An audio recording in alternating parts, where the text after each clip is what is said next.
Good evening and welcome to the February 4th council meeting. We're going to do things a little bit differently this evening because I have my knee replaced on Thursday.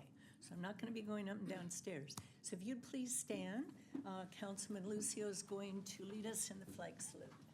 Please put your right hand over your heart. Ready, begin. I pledge allegiance to the flag of the United States of America and to the republic for which it stands, one nation under God, indivisible, with liberty and justice for all. Thank you. Please be seated. We do have a ceremonial this evening, and I'm going to ask that Mayor Pro Tem Kurt Burton come down and provide that interface, please.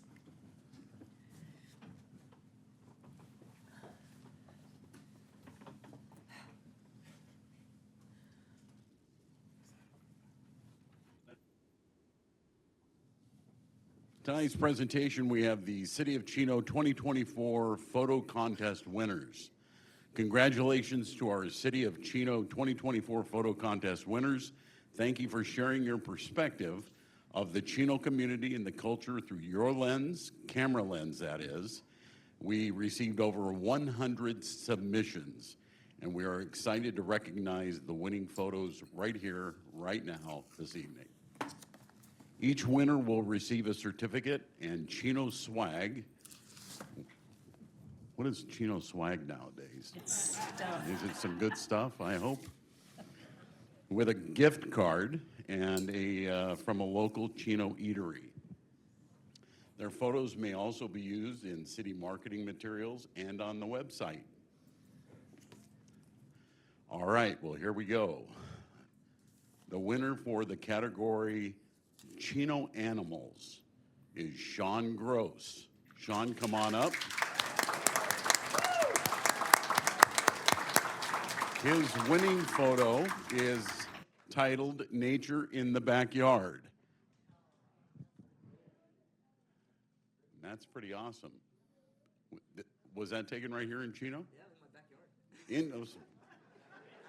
I didn't have to go very far. There you go. Okay. Winner for the category Chino Fun, Stacy Wiseman. Don't leave. Okay. Her winning photo is titled Indiana and Mabel Wiseman. Come on up. Stacy Wiseman.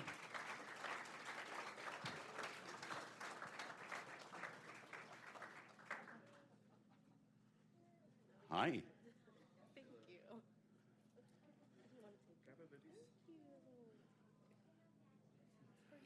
Winner for the category Chino Landmarks is Miguel Balderrama. His winning photo is titled Tower Wings. Come on up, Miguel.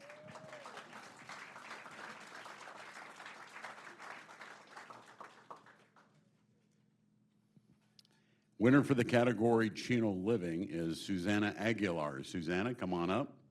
Her winning photo is titled Growing Minds Where Everything Grows.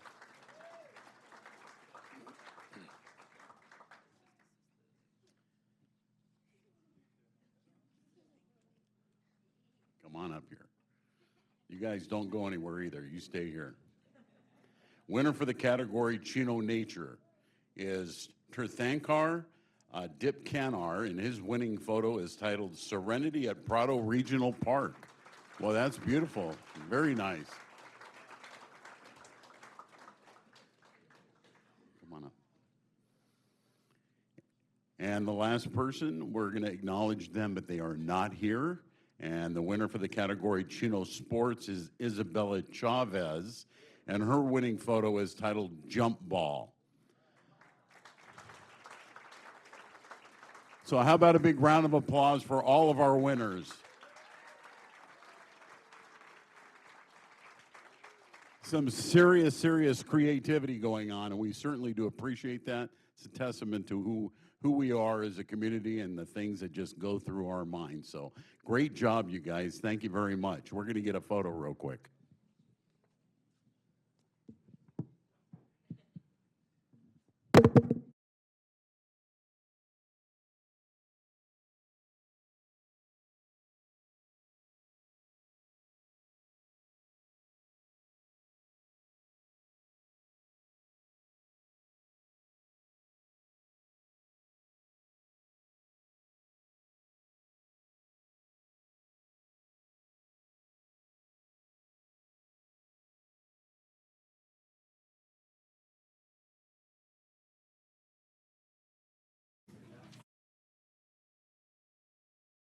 closed session prior to our meeting beginning this evening. So I'd like to ask our city attorney to provide us with a report out of that meeting. Thank you, Mayor and members of the council and all those present. The city council met in closed session as announced by the mayor and discussed the two items on the closed session portion of the agenda. With the first item, conference with real property negotiator concerning the property at 13272 6th Street, with the negotiating party being Tannehill Langdon TR. Under negotiation, price and terms of potential acquisition, the city council received a briefing, provided direction to staff, and no further reportable action was taken. Item number 2, conference with real property negotiator, the property at 13218 6th Street in Chino. Negotiating party being SKS Property Investment LLC. Under negotiation, price and terms of potential acquisition. Again, city council received a briefing of that opportunity, provided direction to staff, and no further reportable action was taken. That concludes the report, Mayor. Thank you very much. Assistant City Manager Melendez, do we have any additions or changes to our agenda?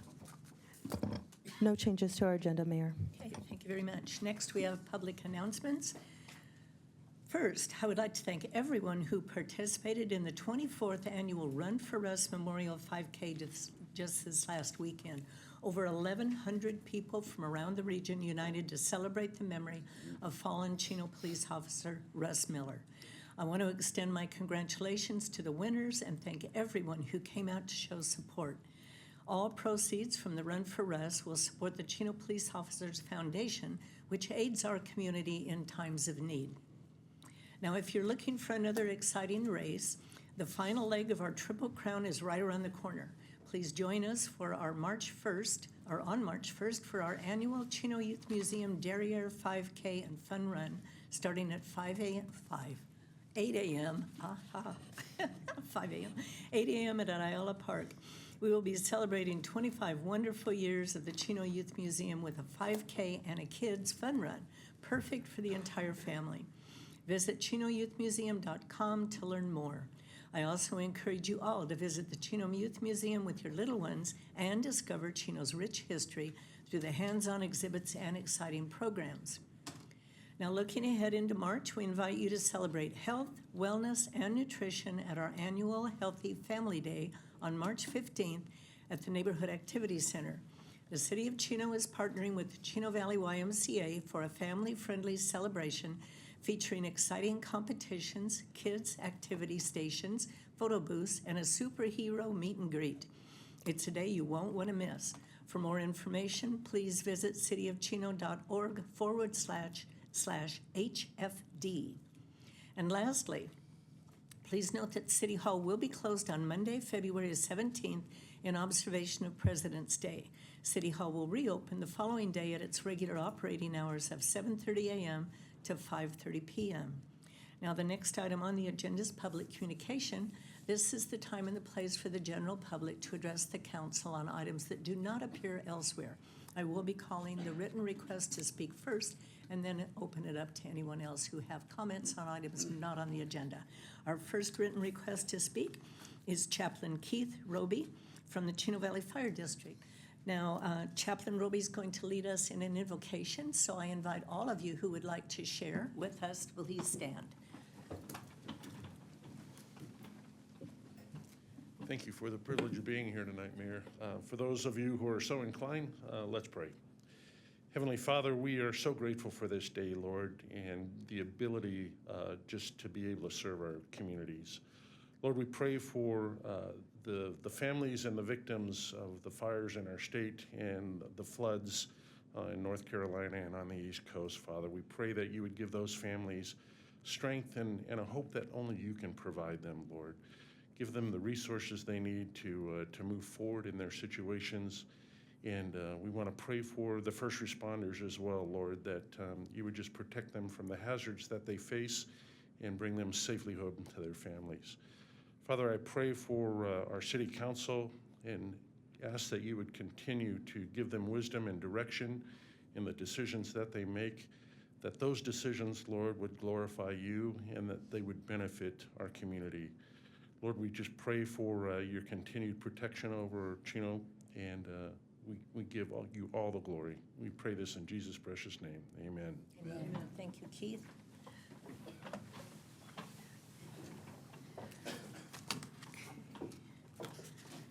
Next written request to speak is Melissa Campani from Supervisor Hagman's office.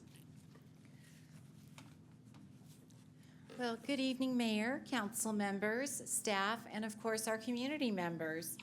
Supervisor Hagman did ask me to come tonight to share a couple of events that we have coming up. And I know that you probably even kind of know the answer to this one of what our very, very popular events are. What do you think's coming up next? Paper shredding. You got it, Mayor. This is a big one, and we're so happy and thrilled that it is. It just means that people want to get rid of those papers that contain confidential information that could pose a threat, to their anything really, their financial means, their homes, everything. The next document shredding event will be held. Now, this is in our neighboring city of Chino Hills, and that will be Saturday, March the 29th from 9 a.m. to 12 noon. Or unless the truck reaches its capacity. So we want to make sure to be there not too early, but don't come too late either, because if the trucks fill, then we are just going to be out of luck.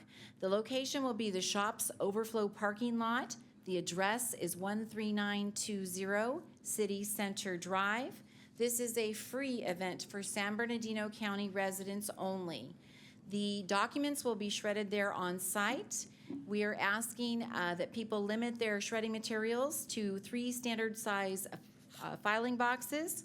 And if you are an out-of-county resident, you will be turned away. This particular event is held in partnership with the city of Chino Hills. And this is exciting because that means that the residents of Chino can get ready also. Your next shredding event here in Chino will be in June. But believe it or not, we will have residents who have more than those 3 boxes. And so they're welcome to come over to Chino Hills and then save up and hit the Chino event as well. So that's a good one. We've had so many phone calls on that event. It's kind of ironic. So we're ready to go. Another interesting item that I'm going to mention is that Supervisor Hagman is accepting applications from 4th District residents for the District Attorney's Community Commission. So I have been announcing commission positions that are open. This one is a little bit different. You must be a resident of the 4th District, which would be Chino, Chino Hills, Montclair, Ontario, and Upland, which is generally south of 14th Street, as well as the immediate surrounding unincorporated areas.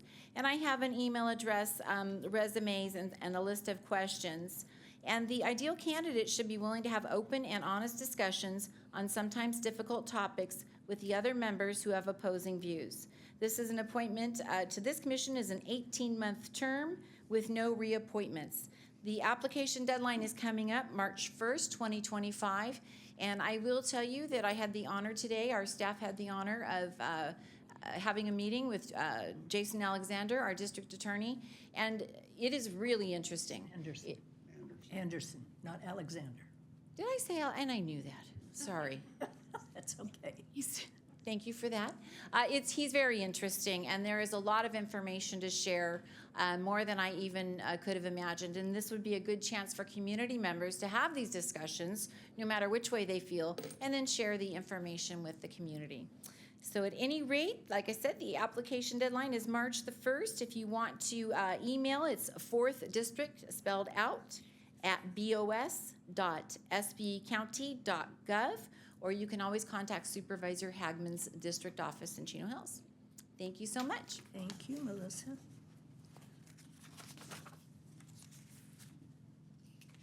Next, we have Field Representative Sophia Cohen regarding new Assembly Member Michelle Rodriguez. Hi, good evening. I'm Sophia Cohen. I'm the field representative for the city of Chino for Assembly Member Michelle Rodriguez. And I'm here to announce that we have our community swearing-in ceremony coming this Saturday on February 8th at 2 p.m. behind our district office. The address is 13160 7th Street, right next to City Hall. So I'm very excited to see everybody there. Thank you. Thank you very much, Sophia. Next, Donna Marchese. Subject is traffic.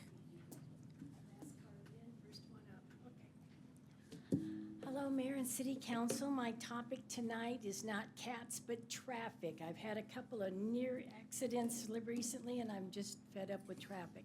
So, problems in Chino seem to be that red lights and stop signs seem to be optional. Speed limits are suggestions. Over-tinted windows aren't illegal. They're a fashion statement I'm hearing. School buses speed up and down my street because you got to get them to school early.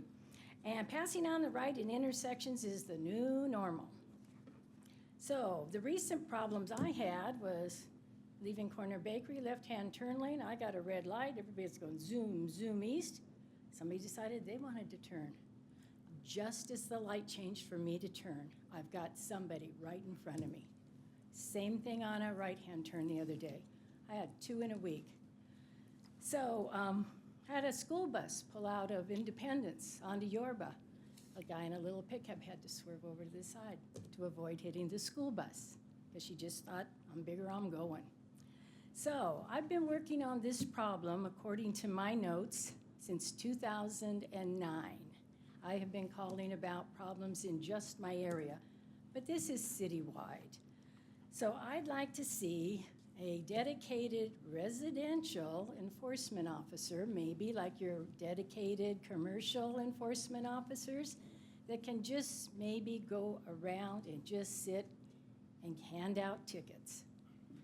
So I'd like to see maybe some tinted windows ticketed, speeding, running red lights, passing on the right, no front license plates, that's another fashion statement, not using directionals, those bright LED lights, and those light bars. And it'd be nice if they could sit there in an unmarked car, because these people know they're doing wrong. You don't need to advertise, I'm a cop, so behave right now. It's kind of like having a slumber party, and you yell at the kids, and they shut up for a while, and when that car leaves, it goes back to normal. So, and I'm also thinking, we've got all these tint shops that are doing all kinds of tinting. Maybe somebody could do a sting, take their car in and get their windows over tinted, and then maybe the city could suspend their business license for a few months so that they don't do what they're not supposed to do.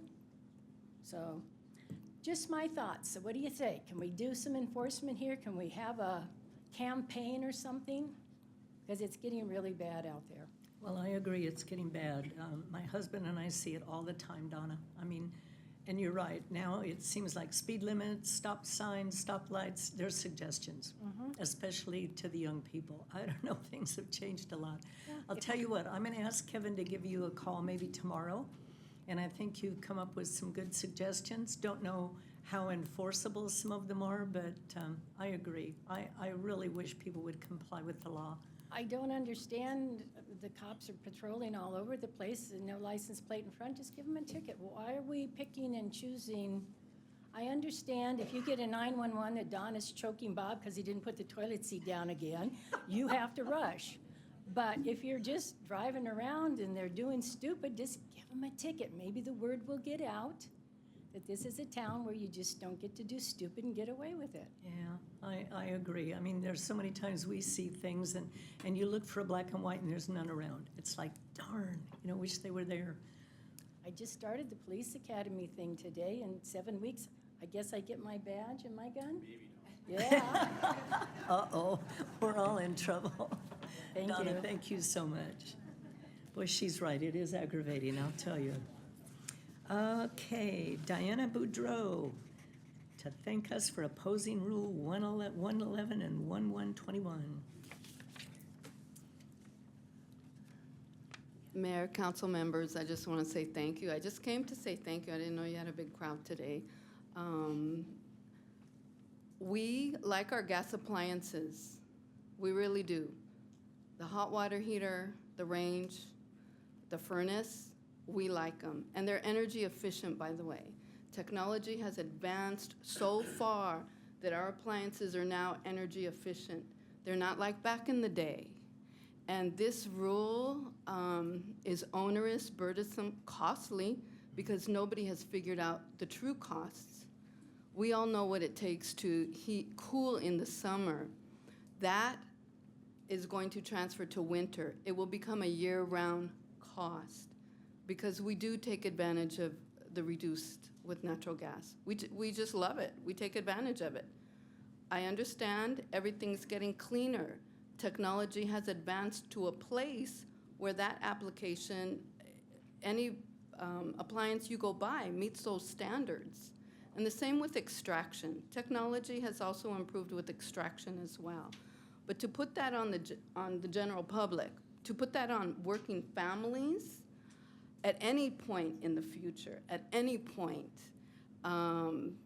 we can't sustain it. That's unsustainable to tell any family, we have choices. If you want an all-electric kitchen, if you want all-electric heating, that's great. Go ahead and get it. But if you're still relying on cost savings and your budget relies on cost savings, then we still need our very fuel-efficient gas appliances. I don't care which heater, water heater, et cetera.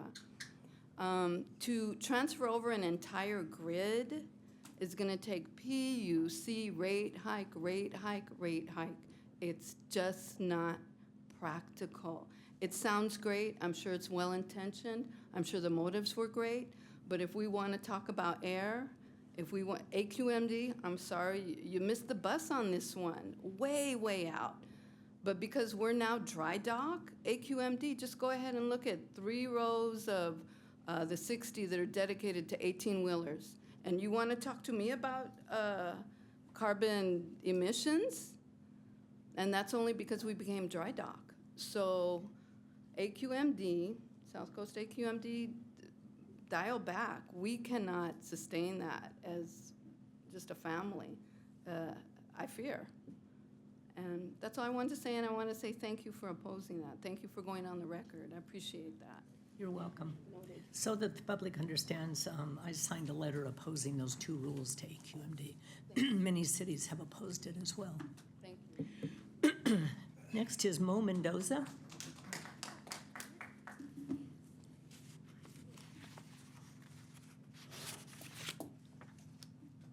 I'm here to talk about the ARC, formerly known as the West End Animal Service Agency that Chino City is under.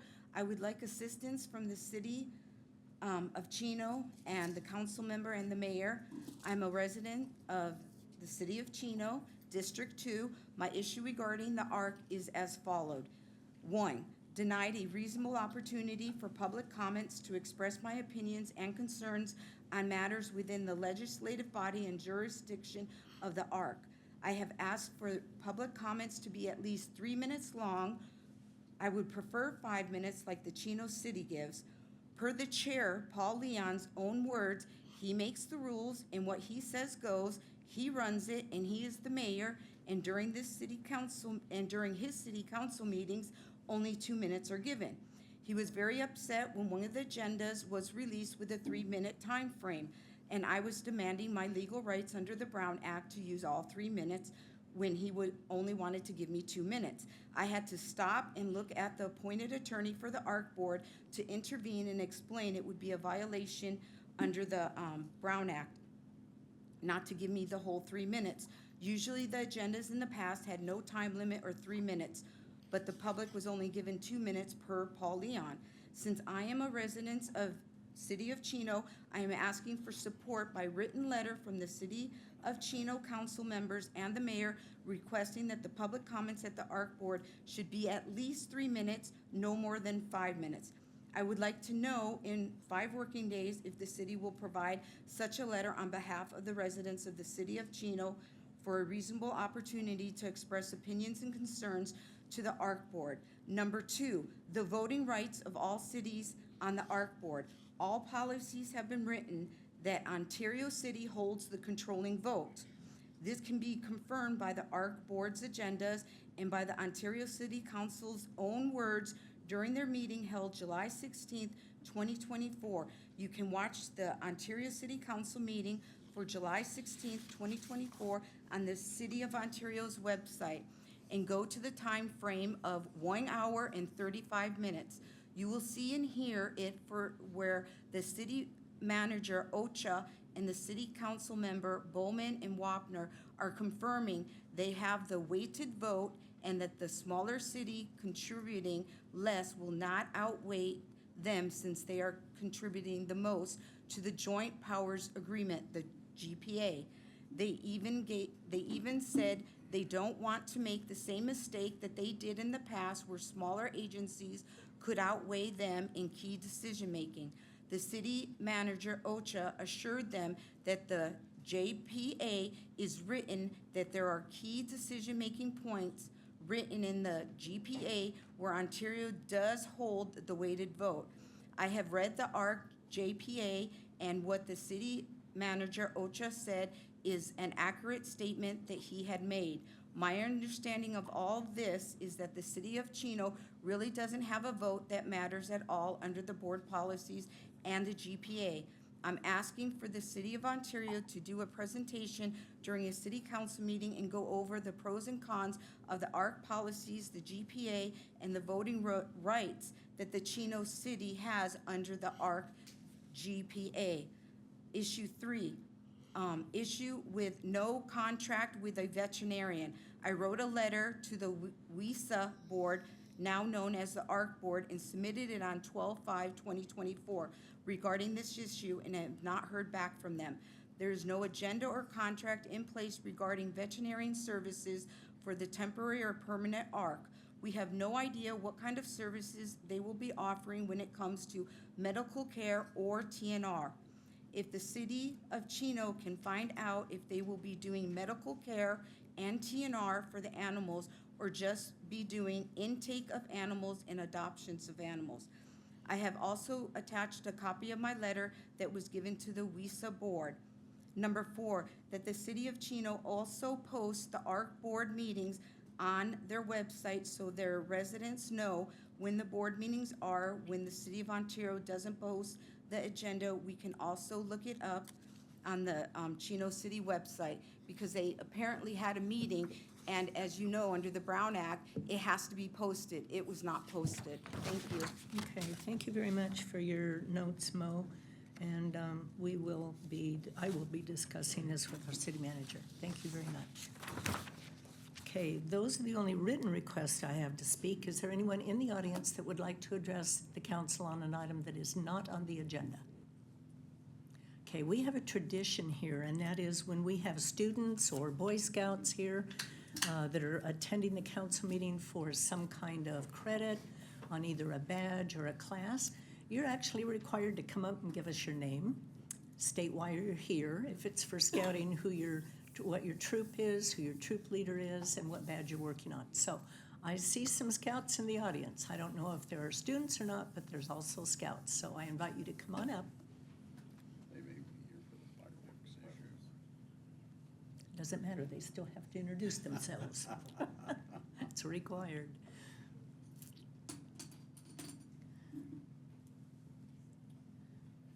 Hello, my name is Austin Drown.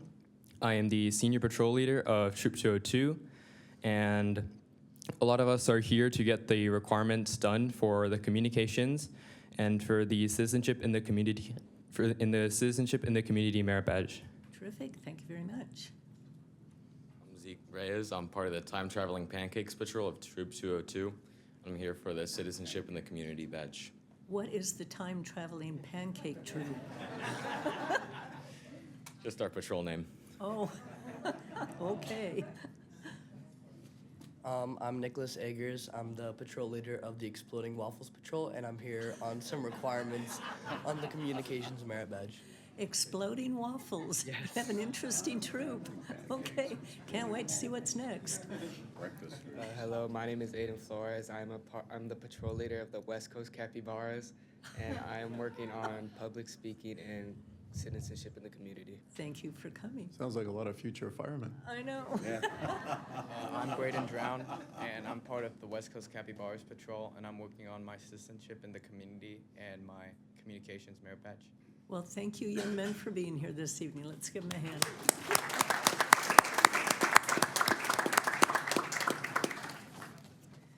Okay, we'll move on then to the consent calendar.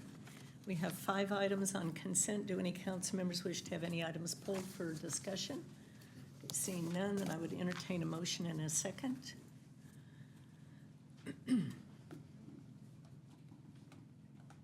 Motion from Councilperson Comstock, second from Councilperson Flores. Please vote. And the item passes unanimously. Under new business, item number 6, introduction of ordinance number 2025-001. This is to approve the introduction of the ordinance amending Chapter 8.12 of the Chino Municipal Code pertaining to fireworks.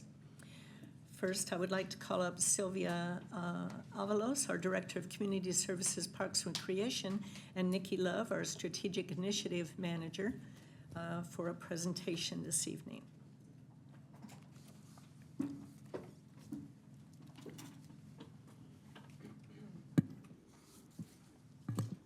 Good evening, Mayor Pro Tem, and members of the City Council.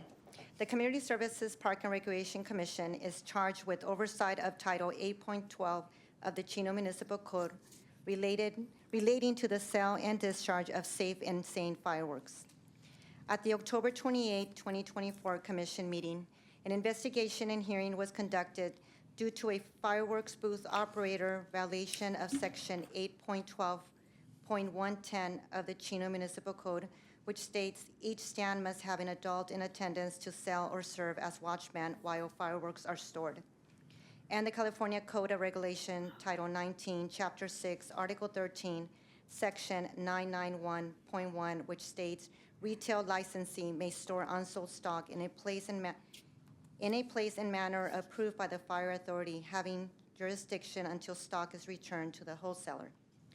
The investigation was prompted by a letter received from the Chino Valley Fire District in which a fire inspector and a San Bernardino County Sheriff's deputy reported discovering an unattended truck and trailer loaded with safe and sane packaged fireworks in an unincorporated area of Chino, where illegal fireworks are being used. The manner in which the unsold product was left unattended and openly exposed in a location where no fireworks, safe and sane included, are permitted was deemed unsafe and negligent. As a result, the booth operator is now ineligible to obtain a permit to sell fireworks for 3 years. In response to the 2024 violation, city staff in the Community Services Parks and Recreation Commission Fireworks Review Subcommittee began discussions reviewing the City of Chino's retail fireworks permit application and the related municipal code. Several meetings were held with the Fireworks Review Subcommittee, which included Vice Chairperson Neil Jerry, Commissioners Jamie Aviles and Linda Takayushi, along with staff from the Community Services, Parks and Recreation, and Finance Departments, and the Chino Valley Fire District Fire Marshal. The purpose of these meetings was to review the retail firework permit application and the municipal code with the intention of recommending changes to enhance community safety and prevent future incidents from occurring. The recommendations resulted in proposed changes to the municipal code to prevent booth operators from removing and transporting their unsold stock from the fireworks stand. The Fireworks Review Subcommittee is recommending changes to sections 8.12.110 and 8.12.130 of the municipal code. Section 8.12.110 is being amended to strengthen the language related to the responsibility of a watchman. Section 8.12.130 is being amended to require the wholesaler to pick up the unsold fireworks stocks from the booth by 5 p.m. on July 5th. During the regular meeting of the Community Services Parks and Recreation Commission on Monday, January 27, 2025, the Commission approved the proposed revisions to be submitted to City Council for adoption. Staff recommends that the City Council approves the proposed changes to the Chino Municipal Code as presented. This concludes my report. Nikki and I, along with Community Services Parks and Recreation Commission members and a representative from the Chino Valley Fire District, are available to answer any questions you may have. Thank you very much, Sylvia. I do have 4 written requests to speak, and so I do have the leeway to limit the total time for public to speak on one item to be 30 minutes. So I ask each person has 5 minutes, but I do ask you to respect those in the audience. Please don't repeat what someone else has said. I'm going to be calling out the names that are on the written request to speak, but again, we will have a total of 30 minutes. Each person has 5 minutes each, okay? And please don't repeat what someone else has said. If you're here as a group and you are united in your belief of whatever it is that you're going to say, you can ask people to stand up to show their support for what you're about to say, okay? So the first written request to speak is Carly Remendez. Did I get that right, Carly?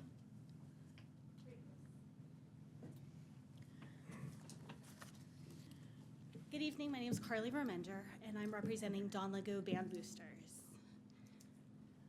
Don Lego Band Boosters is a nonprofit organization, and we represent the high school students, actually junior high through 12th grade in band. We have marching band, jazz band, color guard, wind ensemble. Don Lego is a Title I school. Most of our students are low income. However, we do have some families from middle class to upper class. Don Lego Band relies on fundraising to make our program successful. We fundraise as much as we can, and the TNT fundraising that we do over the July 4th weekend is our largest fundraiser. And while of course safety, of course, is the #1 concern of everybody's, I would like just to have a compromise, because we're being told that through TNT that if they come to pick up the unsold fireworks, that they are going to charge, because they have employees, they have truck rentals, they have gas, et cetera, et cetera. I'm being told it's anywhere from $1,000 to $1,500 per TNT booth. Don Lego Band, we only have 44 students. We man that booth 24/7.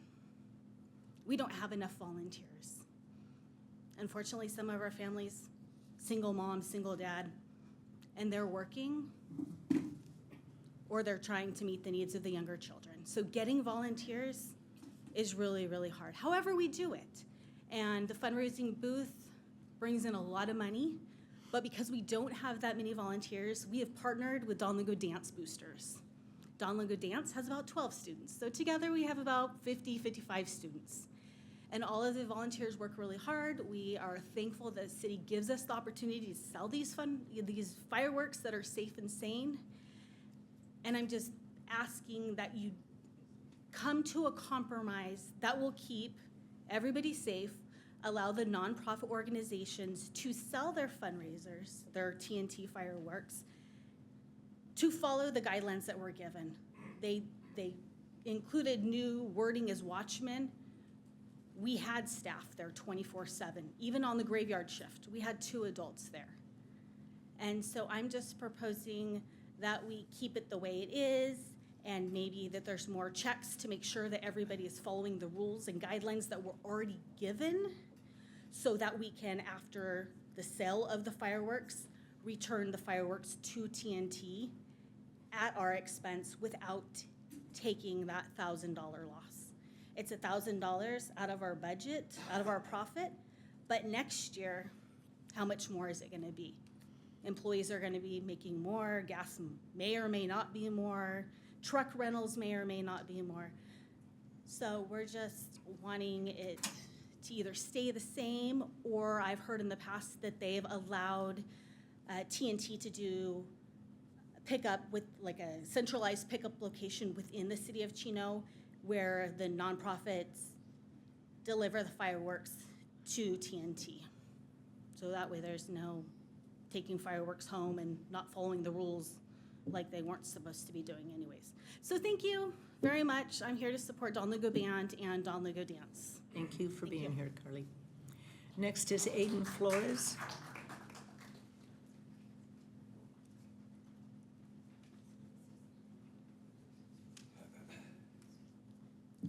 Good evening, Mayor and council members. My name is Aiden Flores. I am a scout from Chino Troop 202, and I am here today to talk about the TNT firework booth vote. I don't know much about it, but all I know is that my mother and dad volunteer at the booths and work very hard. And so I ask you to consider what my dad and everyone else has to say. Thank you for everyone, and tonight, thank you. Thank you, Eden. Tony Flores.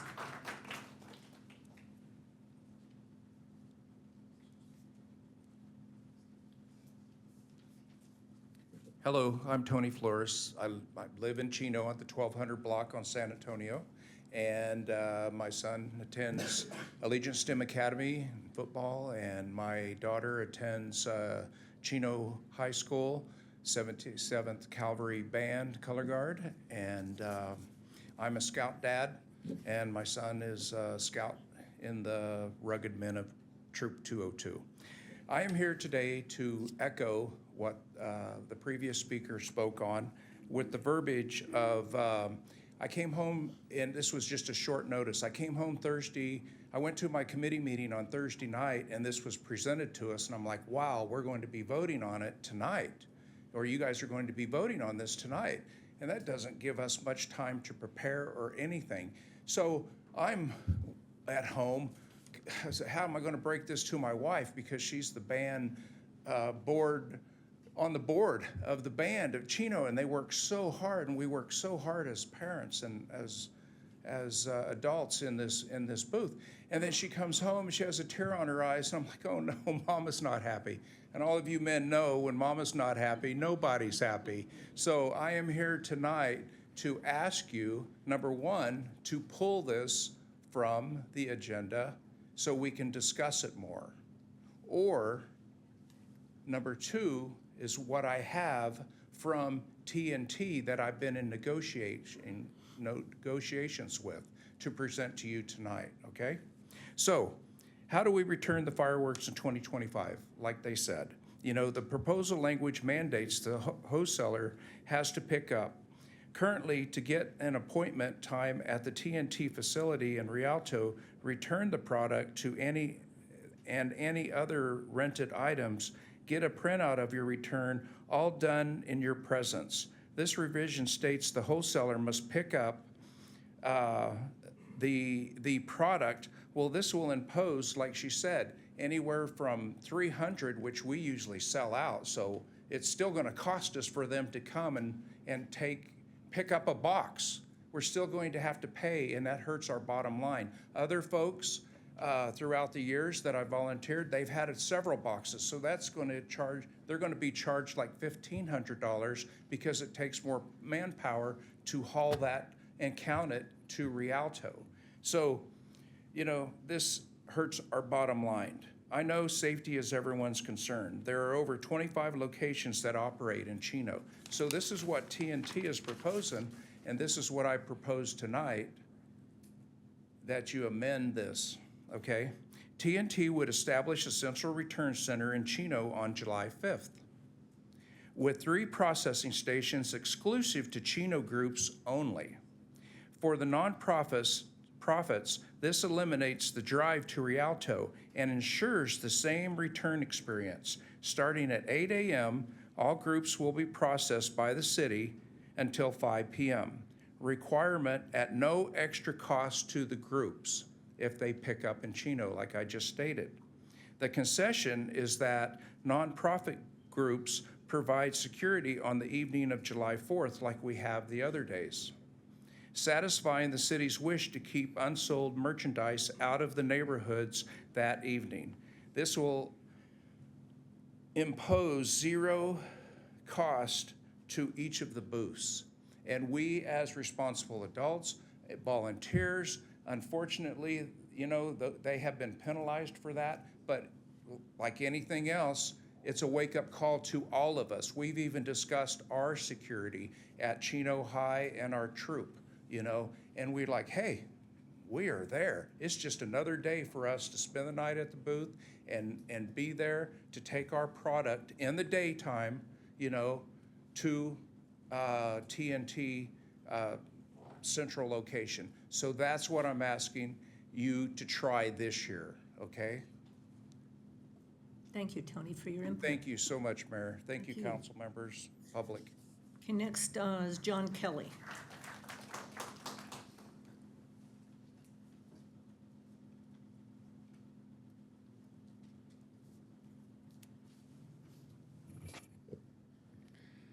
Good evening, Madam Mayor, members of the City Council, staff. My name is John Kelly. I'm Vice President with TNT Fireworks. With me here this evening, two of our area managers who've worked with your nonprofits for over a decade, Jaime Navarez and Steve Bennett. And also with us tonight is Cassidy Salguero, our Public Relations Coordinator in Training. So we're happy to be here this evening. I attended the meeting last week on the 27th, and I got up and spoke there. And for the last week, I've just trying to been surmising a little bit about what the concerns were that I learned at that meeting. The city wants the product out of Dodge by 5 o'clock on July 5th. We're doing that now. The question is the city also wants to have that merchandise guarded with a security guard at any point in time when the stand is not open. And they want the product to remain in that stand until it leaves to go back. The groups that I've spoke with, some expressed a notion that they don't like driving to Rialto to do their returns. Now I want to point out that when they're doing that, while they're transporting under 1,000 pounds, under DOT guidelines, they're not violating any laws. So, and the individual that was cited and suspended was not for the transportation of the product. It was for the unmanned and unattended booth. So, and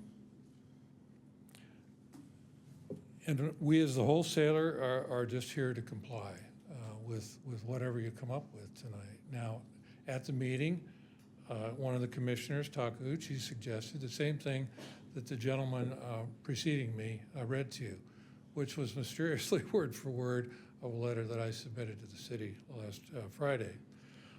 We stand behind that. Looking at a return experience currently, we get up on the 5th of July. I estimate 30 to 45-minute drive to Rialto, to our facility there. You have an appointment, you have about a 1-hour experience where all of your product is tendered, your credit card machines, you're presented with a bill at the end, you drive 45 minutes back to town, game over. So your experience is kind of in the 2 to 3.5 hour range overall. The proposed language, which stated that we would have to come out, we allot 1 hour of actual processing time per organization. So we're looking at how do we squeeze in 24 hours if we were to do it here locally? The proposal that we support that was presented earlier does that. And none of the organizations would have any difference in experience. They would merely have to, I'm saving them the drive to Rialto, they merely have to drive it. The question is the issue of we don't want fireworks in our neighborhoods. We want that fireworks in the stand, and I don't think that's affirmed tonight, I believe. And so the question to the organizations and to the wholesaler is how do we abide by that and keep the city happy? And all we're asking for is a little consideration in the clause that says until it must be picked up by the wholesaler and out of Dodge by 5 p.m. If there's some consideration for us to find a central location in town and continue with our appointments. I've racked my brain. I try to put myself in a customer's position. So, okay, I'm fine with that as long as I have the 8 a.m. to 10 a.m. appointments. But what you're asking me now under this new ordinance is that if I have a 1 or 2 or 3 o'clock in the afternoon appointment, are you telling me I've got to stay at that stand until 1, 2, or 3 in the afternoon? And I think maybe there are a couple of options even to address that if we get the right central location in town. So we've been together, I've been here since 1988, and we've been working with the city that entire time. This is not the first bump in the road that we've experienced. And yet here we are 34 years later. So I humbly ask for your consideration. I'm available for any questions that you may have during your debate. Thank you. Okay. I'd like to ask staff a question before I see if there's any other comments. I know we're on a deadline, which I spoke to the city manager earlier today about just strictly speaking, how to adopt an ordinance, then second reading and all that kind of stuff, the time crunch of when, of course, the next fireworks sale begins. Is there a way that this ordinance could be modified for a central collection place as been suggested and meet the time frame, the deadlines that we're under right now, so it won't inhibit fireworks sales this year? Is that possible, Fred? Yes, you could strip out the requirement that the wholesaler needs to pick up the fireworks and simply say that, and it's similar to the way it's worded, but they have to be legally transported. So to the extent, I know this is one wholesaler that's offering this option, so I don't know if tailoring the ordinance to say a central location in Chino makes sense, because perhaps not. I understand there's more than one wholesaler, so I don't know if that really fits in wording of an ordinance. But it is something that could be explored. Yeah. Okay. Pardon me. Like I said, it could just simply say it must be legally transported by that deadline. Are there other speakers in the audience that would like to address this item? Yes, sir.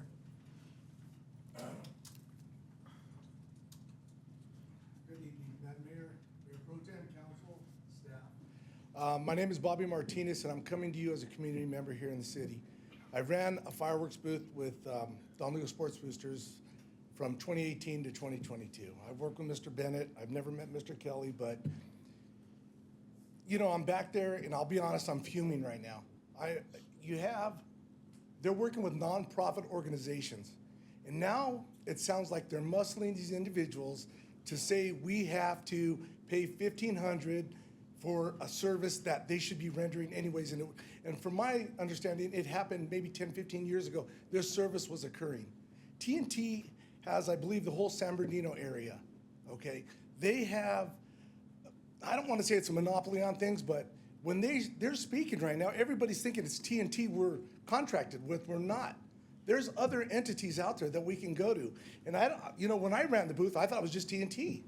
And, there's other ones out there, but a couple things I want to make a point of. I think the city needs to get involved we got to be careful, and I know, Fred, with maybe a liaison officer that works with the booths to let them know at least you have options. Not to direct them, but at least to know, because if they don't, then TNT, you see the audience tonight, they've already made their phone calls. We need your support. We need your support. Band, for example, Grand Night. I've done Grand Night. Grand Night, there's a turnover every year.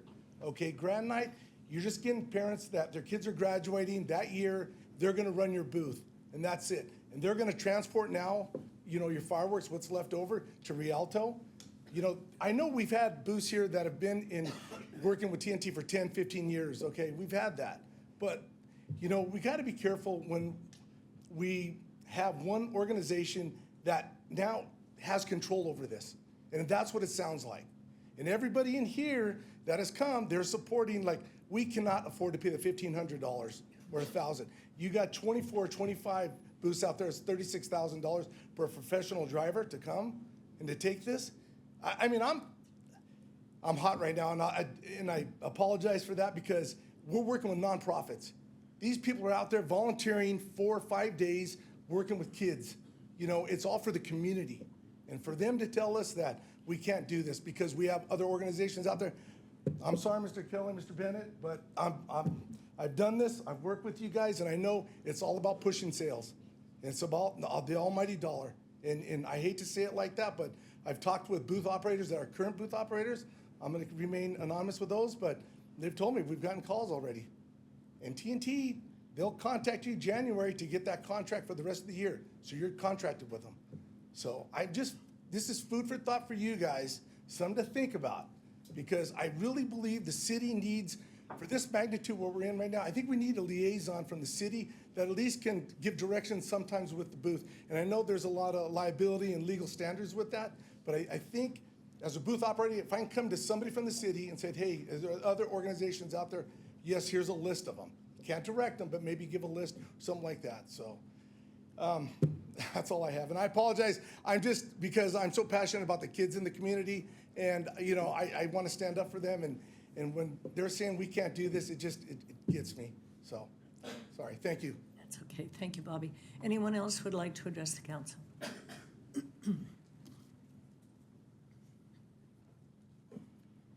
Mayor Loa, Mayor Pro Tem Burton, council members. He kind of stole my thunder. So I won't repeat everything that he Give us just your said. name for the My record. name is Neil Jerry. I'm a vice chairman for the Community Services Parks and Recreation Commission. There are other options. And the lady from Don Lugo that spoke, you know, I appreciate it from the band. I volunteer more at Don Lugo than anybody that I know. And I love the passion. But there's other options out there. There are other vendors. And as it stands now, TNT does deliver the product. And they even call you when they monitor sales, and they'll come out and do a special trip to deliver merchandise. So you get even more sales. And then you have to return and get credit for what you don't sell from that. We were told at a commission meeting that there's some booths that have 50 to 60% of non-sold merchandise. I can't believe that that's the case, because if there's, and maybe it is, but if there's groups that have been here and they're veteran group booths, then you would know the sales. So why are you keep sending the same amount over and over and over again? If they sell 30% or 40 or 50% less than the other booths, then maybe it's time to send them 50% of the normal merchandise. But there's other options out there, and that's what kills me, is that several of the booth operators have been contacted by TNT, and it's like a bullying effect to me, where they're being strong-armed to say, we're gonna charge you $1,500 more for a pickup. And I think Bobby hit on it, is that it is $36,000. If you take 23 booths that we have, one is another vendor, so, and then one will be gone for a few years because of the situation that happened. I believe that there are other situations that have happened. The biggest point that I want to make is, yes, safety of the citizens of this city is the most important factor that we have to consider. The logistics we can figure out. There's iPads. There's ways to get things scanned in. We'll volunteer and do our part if we have to make that happen and help them. I'd like to help the wholesalers all we can. I understand that they have a business to run, but we have citizens to keep in mind. So the most important thing is the citizens of our city, and whatever we can do to keep their costs down so there are no more tears from people to get these emails or letters from the bullies, I'm all in support of it. Thank you. Thank you, Jerry, or Mr. Neal. Anyone else? Yes, ma'am. Donna? If I read the paper right, one person got caught for not watching their fireworks, and they've been suspended from selling for 3 years? Yes. Okay. It seems like you are penalizing everybody because one person was a jackass. So unless there's things we don't know about, why are you going to all this trouble to create all this extra problem for these people? You know what I mean? Yep, understand. Yeah, it's just my 2 cents. Thank you. Any other comments? Okay, I'm going to turn it over to council comments then. Karen, you want to start? Thank you, Mayor. I'm happy to take the lead on this, since I did also attend the Community Services, Parks and Recreation meeting on the evening of this agenda item. I spoke there as both a private resident and a former fireworks booth operator. First of all, I want to thank Carly Remender for coming up, as well as Aiden Flores and Mr. Tony Flores. We know as the City Council how important every single one of these fireworks booths is to every nonprofit in the fundraising efforts in this community.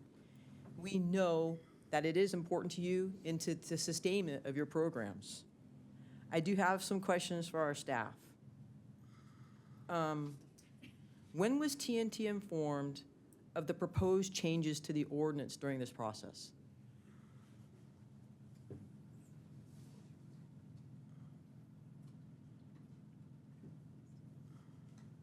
Were they a part of the subcommittee's discussions? Did we contact our vendors and particularly TNT?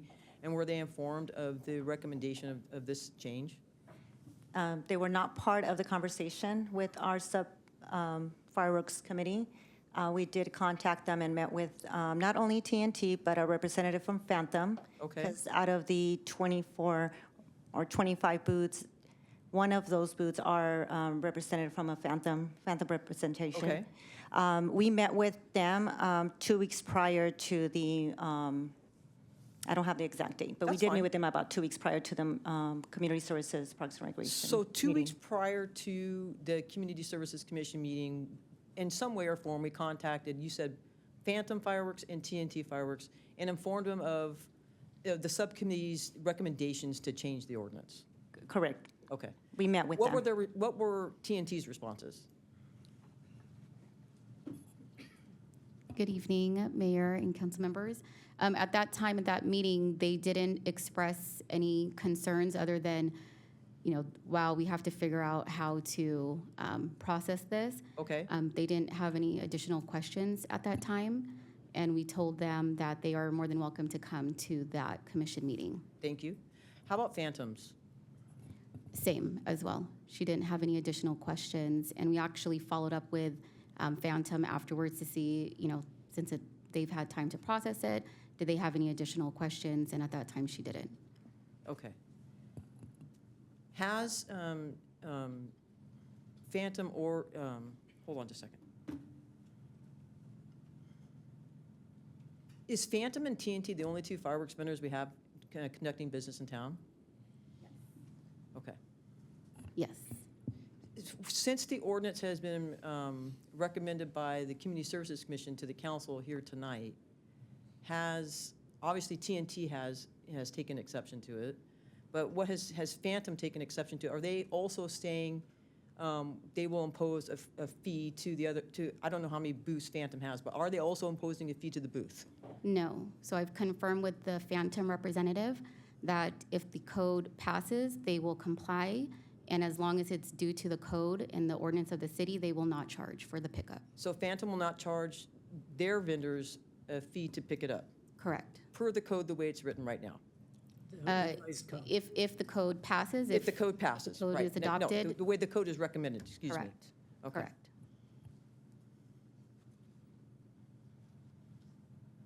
Mayor, this could have been avoided in a lot of ways tonight. Essentially, what's happened over the time period is we've gone away from a centralized collection point for fireworks. And to Donna Marchese's point, Donna, I've had a couple people contact me about this personally, and I believe that regardless of who the fireworks vendor is in our community, I love fireworks. Some people in our community don't like fireworks. They wish we would do away with them. And I want people to understand that there is a growing pressure throughout the state of California actually to do away with fireworks altogether because of some of the things that we're experiencing. But this council sees the benefit to our nonprofits and celebratory in our community. This has been a long-standing tradition for us. So what's happened is over a period of time with our primary vendor is they've gotten away from a centralized collection point. There are issues that are prone for failure when we write bad policy or procedures. And anybody who's ever worked a fireworks booth all week long, sitting on it, guarding it, it's run by volunteers, people who do this once a year, right, who are trying to do their best. By the time 9 o'clock comes on July 4th, they want out of these fireworks. I've also learned since this has happened is there's more people taking these fireworks home or to another location and sitting on them overnight, right? Because they don't want to drive to Rialto by the time they pack up their fireworks booth at 10, 10:30, 11 o'clock at night. And per these contractual agreements with these vendors, if they're not supposed to transport over 1,000 pounds and they've been upsold these fireworks, and they do, these fireworks booths are always they're quick to bring you product, but not quick to come and take it back. That's part of how this works because of what's been so well explained here, that it's difficult for any person if you don't have enough help that night. Let's just say you can't transport. Let's say you have 3,000 or 4,000 pounds of fireworks to return. You're going to make 4 trips to Rialto on that night if you don't want to sit on them. It's because some of the procedures also themselves are flawed in asking people to take them so far away. By the time you get to Rialto and get in line, who you are at 11:30, 12 o'clock at night. And people know that, so they're willing to kind of hunker down with them quietly and try and get them back the next day somehow, right, to the location point. So there's a lot of issues here that are flawed. Mr. Kelly, that night at the dais, I did speak with you and talked about that was a big mistake, right, when the company went away from doing that. But as well as you did say that night that on the evening, this was just such short notice that you'd heard of this for the first time, that you were taking action. Well, according to my staff, you knew, your company knew, as well as the other company, for 2 weeks in advance about this issue and could have said, hey, listen, before this goes to the commission, let's try and meet and work this out. I also think it's interesting that one vendor who has the majority of our fireworks sales in the community has clearly reached out to this community, to the nonprofit community, and said, if this happens, this is what we're going to charge you. And now learning that the other vendor in town says, we're not going to charge anybody anything, we're just going to go get the fireworks. I think that is unfair to us as a council because it makes us look like the bad guys. I feel like somebody's trying to make us look like the bad guys. And I'm fine with that. I mean, I grew up, I was the chief of police. I'm used to sometimes looking like the bad guy, right? But I would also say we have a responsibility in public safety on this. And fireworks vendors have a responsibility. They quickly populate our communities with these fireworks. I think they also have a responsibility to unpopulate our community with them once the holiday is over, and not at an undue burden or cost to the people who are volunteering and selling the fireworks. Just to give you another example of what is happening on that night, and this is all in the Community Services Commission report from that evening.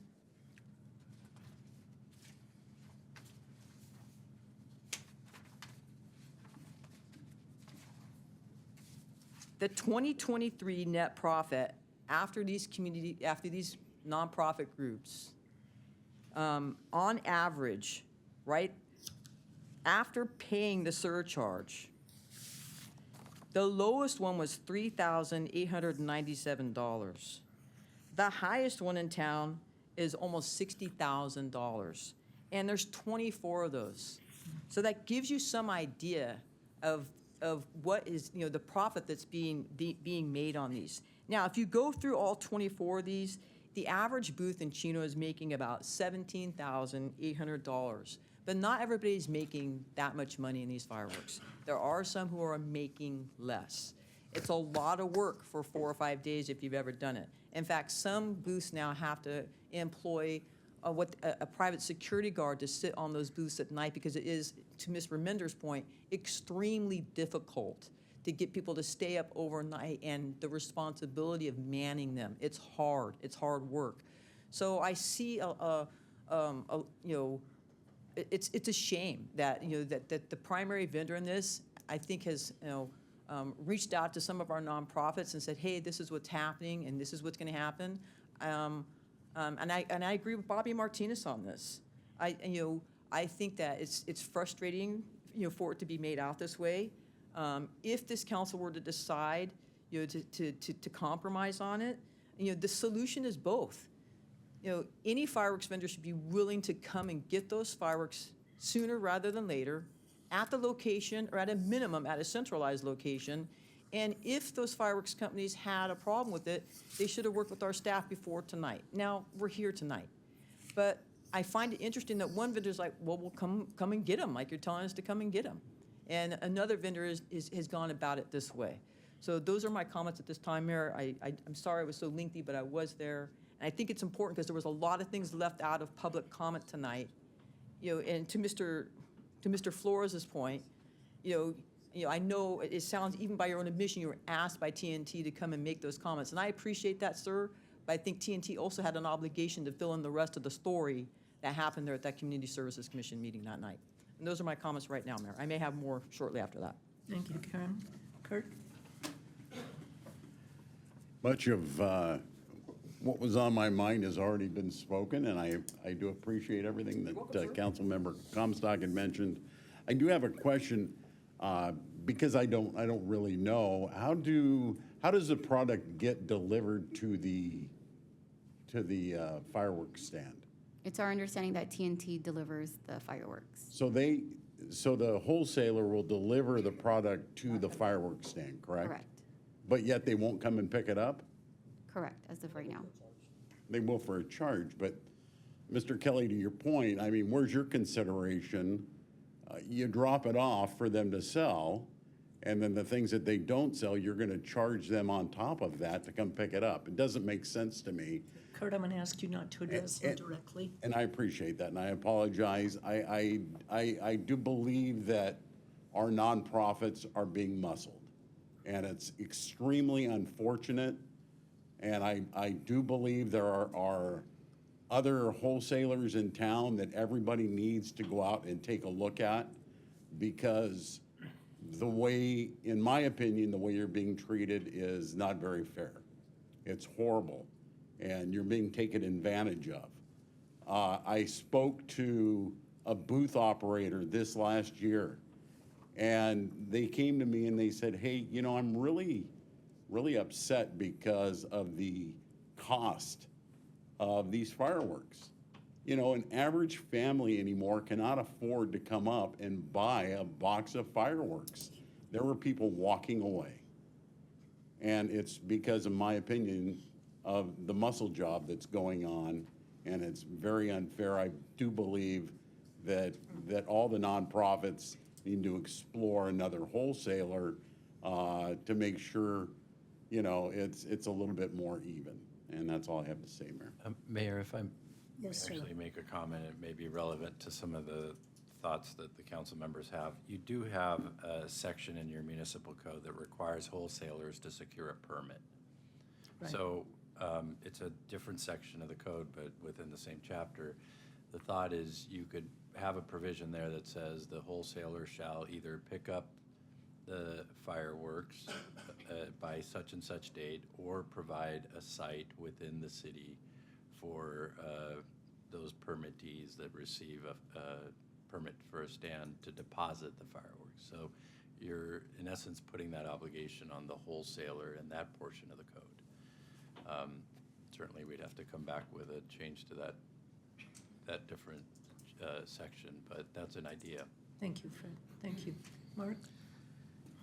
Yeah, and listening to this, I gotta think, there's other cities out there, like the city of Carson, other cities in LA County, that their nonprofits seem to get a better deal than what our current cities are getting. And I think it's probably time that us as a city council tell our staff, go out there and do an RFP and get our nonprofits the best available deal that they can get. So that we pick the wholesaler that's going to go the extra mile for our nonprofits, the wholesaler that's gonna give them the best split, and not something that they don't wanna disclose what the split is or what the cost is, and they never report anything to the city. So if now we got one wholesaler that's coming here and is telling us that it's gonna be $34,500 for one day's worth of work, and is telling our nonprofits that they're gonna have to pay that, then I think it's probably time that we need to go out there and we need to protect our nonprofits. So my suggestion would be that we do an RFP, that we vote on doing an RFP. If it's not for this year, it's for next year. We start interviewing some wholesalers, get some transparency on what they're actually charging our nonprofits, what the split's gonna be, what they're gonna have to pay for a booth, and that we decide which ones are the best options, and we don't just pick one, we might pick a couple.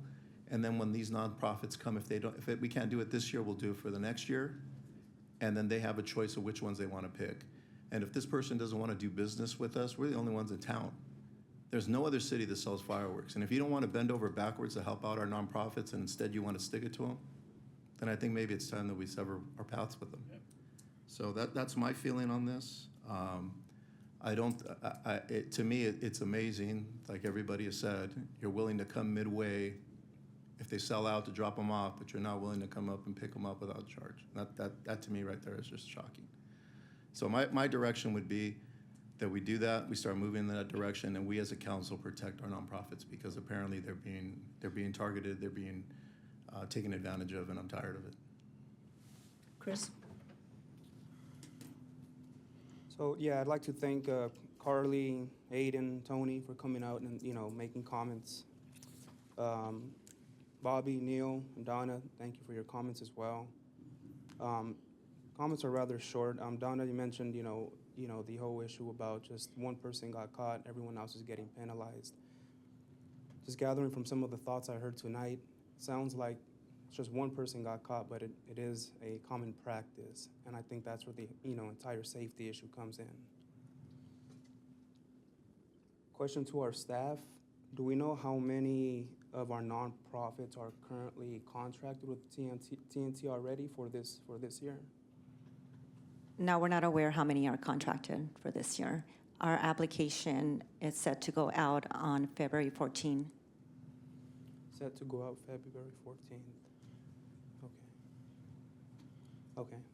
That's it for now, Mayor. Okay. Well, we've had a lot of comments this evening. I had quite a long conversation with our city manager today about this. Jackie, you were in the room when we were discussing it. And I see a lot of problems with what's happened in the past as well as what's going on now. We've kind of left it up to the nonprofits to make the deal. It's you get the profit, you make your arrangements with TNT, Phantom, whoever it is that you want. We have to oversee part of the process, but we're not really intimately involved in it. And I don't want us to be intimately involved in it. We need to get rid of some government, not increase it all the time. But when you have 24 nonprofit organizations, you're not going to get 24 groups to somehow come together to work on things so that everybody benefits. It's just, they're volunteers.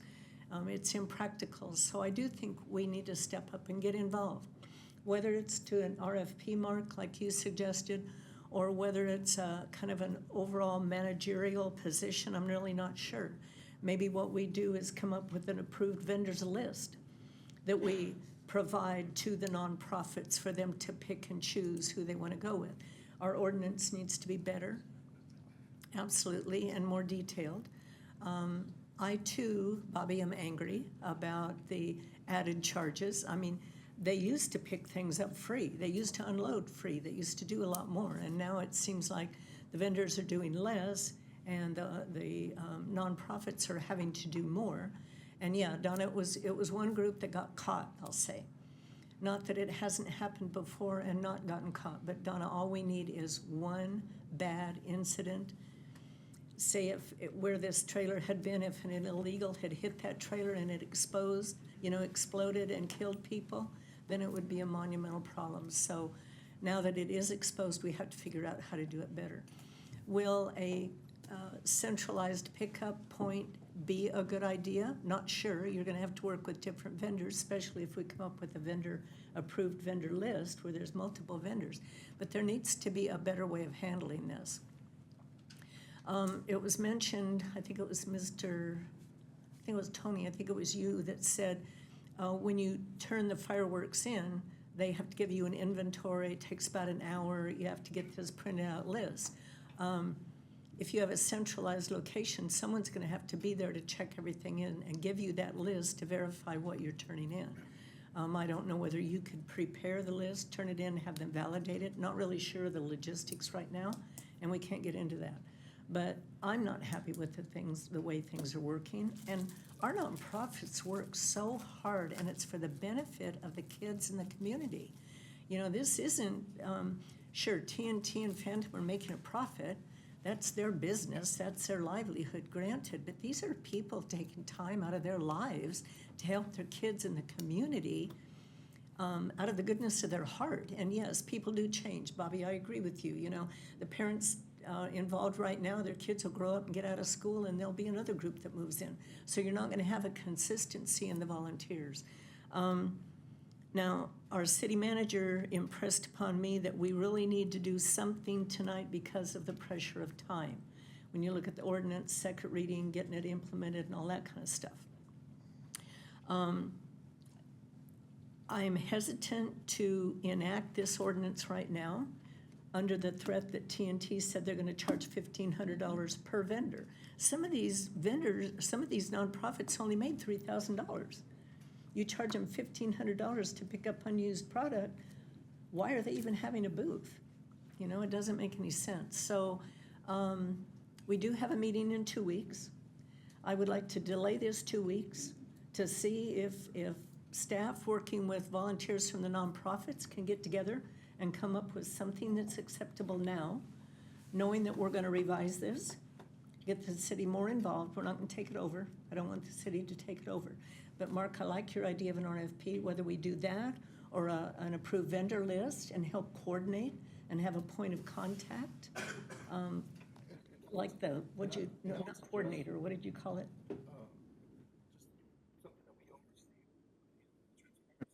What these people are paying for. But I think we need to reach out to our nonprofits right now and let them know, don't sign any contracts yet, okay? And if we end up coming up with an approved list, then we'll dally out the list then, but don't lock yourself into something where somebody's gonna try to take advantage of you, charge you $1,500 to pick up your fireworks, especially when some person says it may only be one box. That's ridiculous. Yeah, I don't know whether they can actually come up with that list right now, but I would say come back to us in 2 weeks with something that is more acceptable. Karen got involved with it a lot because she was at the meeting. Karen, maybe you can be point of contact for the council. That's fine, Mayor. I think what the city attorney has recommended on this case is that since they have to obtain a retail sales license, he states that the fix is simple there in the retail sales, that it's added into that clause, for us. But again, I like Mark's idea. It's not fair for our nonprofits. I did it to work so hard for so long. And then it's also just the changing climate of the state. There's less and less cities doing fireworks. So each vendor in cities that are still doing fireworks are looking to get the most, for lack of better terms, bang for the buck. You'd think they'd be a better vendor, yeah. So, and I agree, there has to be more transparency. We really don't know. I mean, that's what our nonprofits are taking, so you can only imagine what any vendor is taking in that cut. So I like the idea of more transparency, but here's the other thing, Mayor. We can't get too involved in it, right? But I would say this, when something happens or there's a problem, we are the oversight board, the Community Services Commission. So we have ownership to it. When an incident happens, we're going to be asked, hey, how did this happen? What is your ordinance? So, yeah, we kind of have, stood back from it. But when something goes wrong with this, and Mr. Kelly and I talked about this last night, we're only one incident away with fireworks from saying, okay, fireworks are done. Right? And that was my conversation with them that night was the safety of this community has to come first. These are in our community for that period of time. Back in the day, we could sell them to midnight. There's a reason we dialed it back to 9 o'clock because we wanted the sales to stop sooner and we wanted to get the fireworks out of our community sooner. So I do believe our ordinance should be changed. I do agree with the comments from Councilmember Lucio about the RFP, but I also don't think we should, knowing that we have 2 fireworks vendors, I think it's good for, competition is good for people to have other options, right, for our nonprofits, so that they can maximize their benefit in this process as well.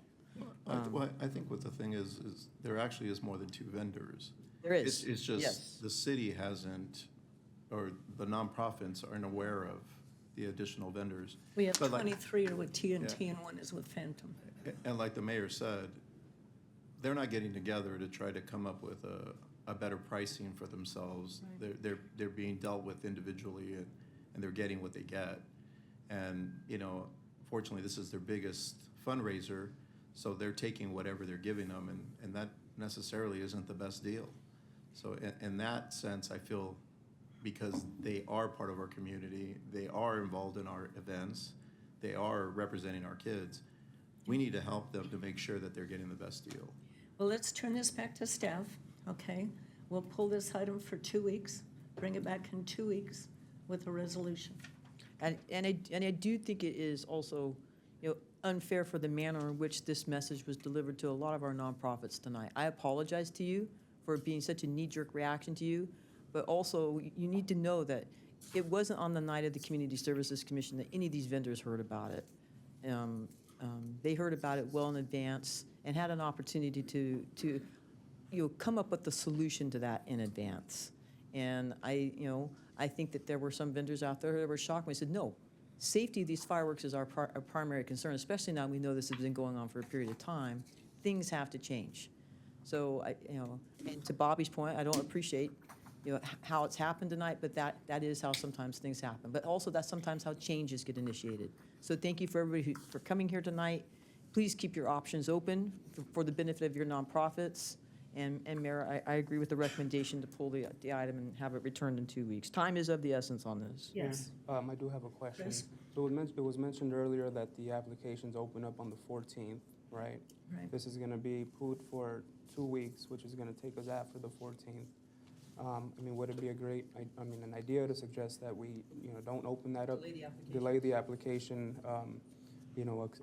opening, period? Is that something that we can do? Would that cause staff a great deal of headache if we delay the applications to get this process finished? I will say that the municipal code does state that we have to open the applications from February 14 through March 14. Okay, well, they're open So for a month. can we not do that? Well, you could open them, but just if people pull an application, just ask them to please wait and see what we come up with on the ordinance Yes, change. we can still issue the applications. They have until March 14th to turn them in. Okay, So we can work with all of the booth organizers. just make sure they know that. Can we put an admonishment on the applications that there is an issue on the ordinance being under submission by the council? Yes, of course. Okay, with that, the item goes back. Thank So you for very much. clarification, we are going to allow the process to go through, but these changes that were recommended by staff tonight are going to be tabled. So that would mean that the rules as they apply today before the change will continue. And we will add They're gonna the change? caveat of additional changes may come in the future. There will be Correct? changes in 2 weeks. In 2 weeks. There I will be understood. changes in 2 weeks, Jackie. I understood the council would like staff to meet with the stakeholders here to come up with an alternative. Yeah, and to bring it I back can into- discuss, my insight to that, as part of this process. The mayor's asked me to sit in on it, and I'm happy to sit on it moving Karen forward. was at the meeting, and so she heard a lot of the detailed comments and stuff. So there will be changes. They will come back in 2 weeks. Okay? And part of the application process, Mayor, is that they announce who their wholesaler will be. Okay, So- but they don't have to turn it in until after we Right, finish the ordinance. right. So And they so have we'll until the work with them. 14th. Correct. Okay. All right. Sorry for the confusion, everyone, but hopefully it'll turn out better. All right, we're going to move on now to item number 7. Item number 7 is Planning Commission appointments. We had extensive interviews. We actually had 9 applications for the Planning Commission, and we had also, coincidentally, 9 applications with 1 withdrawn for the Sphere of Influence ex officio Planning Commission member. Councilperson Comstock and Lucio both attended and helped me with the Planning Commission, as well as Mayor Pro Tem Burton. And then Council Member Comstock helped me with the ex officio Planning Commission members. So after much consideration, we had some excellent applications that came in. For the Planning Commission, our current commissioner, Mr. Brandon Blanchard, did reappoint.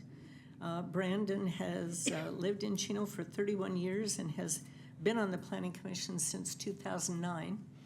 Absolutely did a great job interviewing, of course, because he has a lot of experience and he is the senior member of the Planning Commission. So it is my recommendation that we reappoint Commissioner Brandon Blanchard to his position.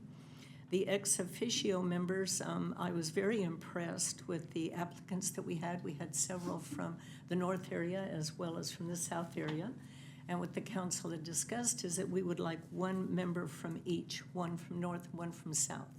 So the member from the north that I ended up selecting after going through all of the applicants with council member Comstock was Mr. Jerry Rowe.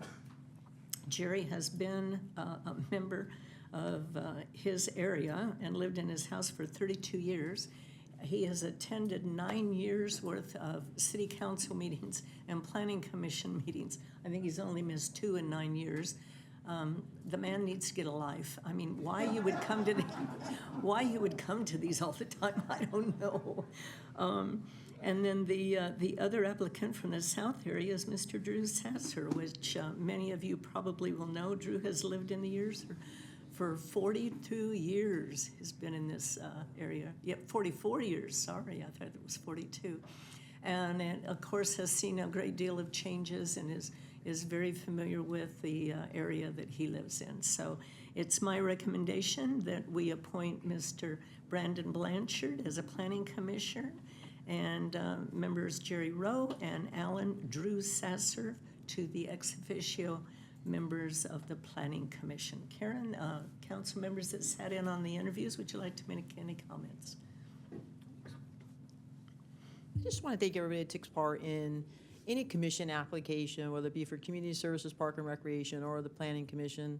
It's, you know, it's nice to see people want to get involved in local government and understanding how processes work, and also some of the things that we don't like to talk about, mandates without funding, right? And why sometimes our commissioners or people have to do things that we have to do from the state, and that's also part of the reason that your council is here. We're advocates for local control. We had a lot of good applicants, and I think the people that we selected for the sphere are going to do a good job. And of course, Brandon, you've been a great member. I consider you one of the most, obviously, I think you are the most senior member on the Planning Commission now. Your leadership there is invaluable. So thank you for reapplying, and thank you for your ongoing service to that position. We value it, and you're doing a great job, so thank you. Absolutely. Curtis, do you have any comments? I do. Congratulations to all those selected. And I appreciate everybody who applied for the positions as well. There's a lot to this. Planning Commission isn't just you walk in the door, you sit down, and you know exactly what's happening.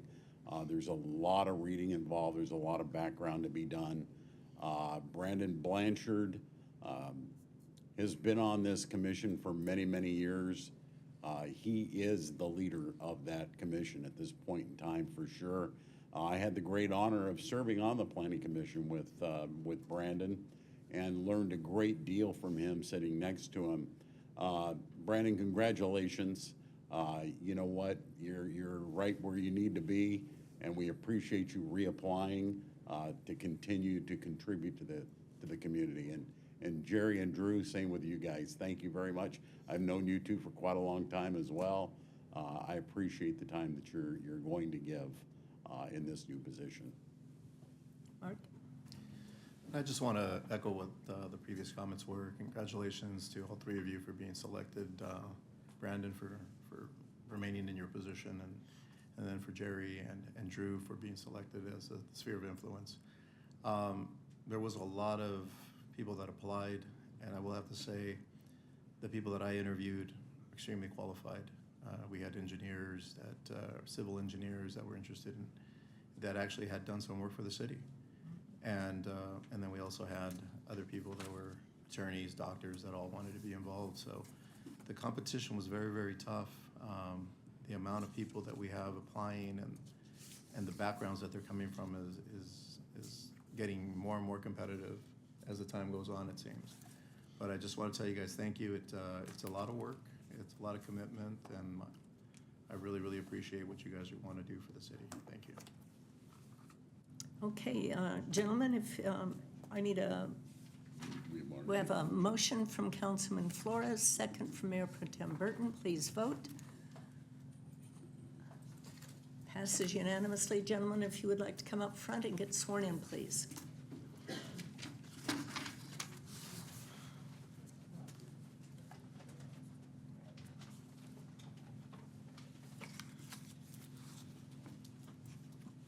Brandon's been on the Planning Commission for, Brandon, what, 16 years? Brandon, you've been on the commission for 16 years. Long time. Glutton for punishment. Thank you. Thank you, Brandon.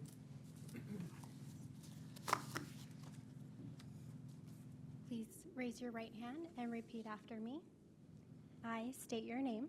I, Drew Sasser, Do solemnly swear do solemnly swear that I will support and defend that I will support and defend the Constitution of the United States the Constitution of the United States and the Constitution of the State of California and the Constitution of the State of California against all enemies, against all enemies, foreign and domestic, that I will bear true faith and allegiance I will bear true faith and allegiance to the Constitution of the United States to the Constitution of the United States and the Constitution of the State of California, and the Constitution of the State of California, that I take this obligation freely that I take this obligation freely without any mental reservation without any mental reservation or purpose of evasion, or purpose of evasion, and that I will well and faithfully discharge that I will well and faithfully discharge the duties upon which I am about to enter. the duties on which I am about to enter. Congratulations. Thank you.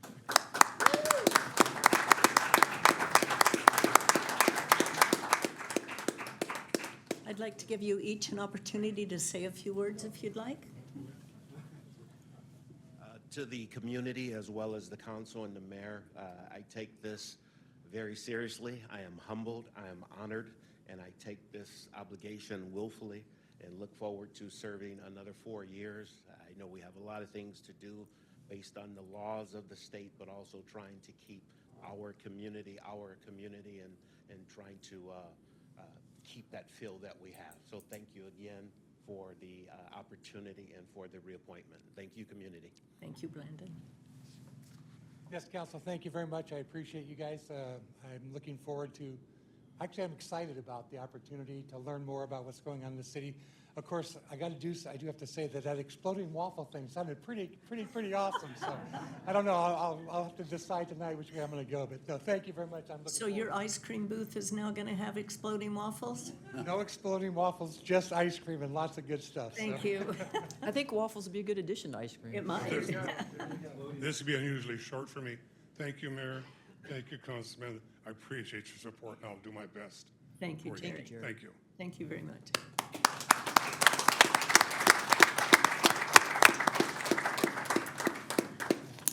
Okay, my report this evening is extremely short. On Wednesday, January 22nd, I attended the Omnitrans Plans and Programs Committee meeting, and then on Tuesday, the 28th, along with Councilmember Lucio and staff, we attended a Zoom meeting about the Heman G. Stark facility that we're in the process of applying to take over from the state.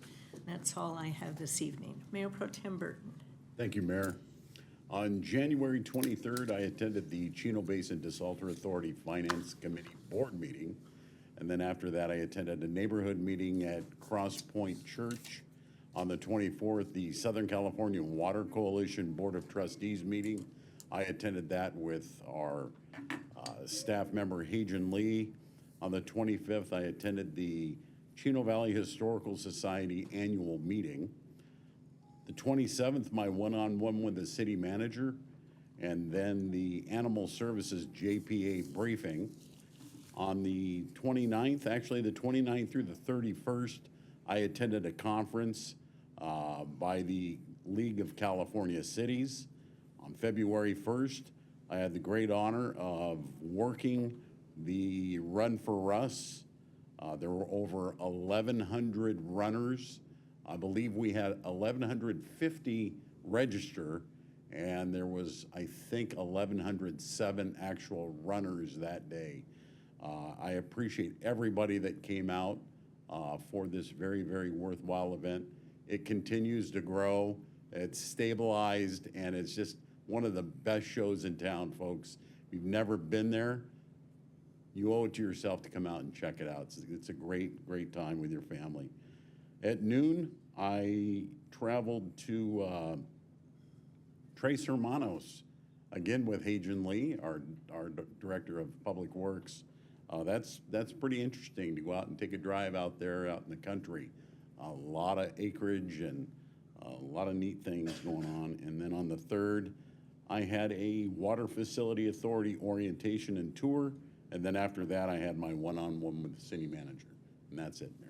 Okay, Councilmember Comstock. Thank you, Mayor. Mine's going to be short tonight.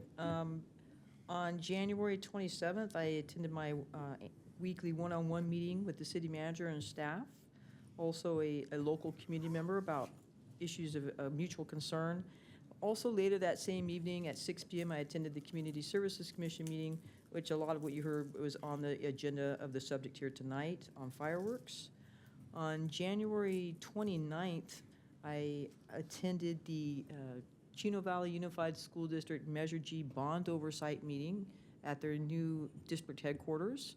Boy, if you haven't had a chance to get inside the school district's new headquarters, it's absolutely beautiful, well-deserved. It's a nice facility, not just for the staff that works there, but also for our community.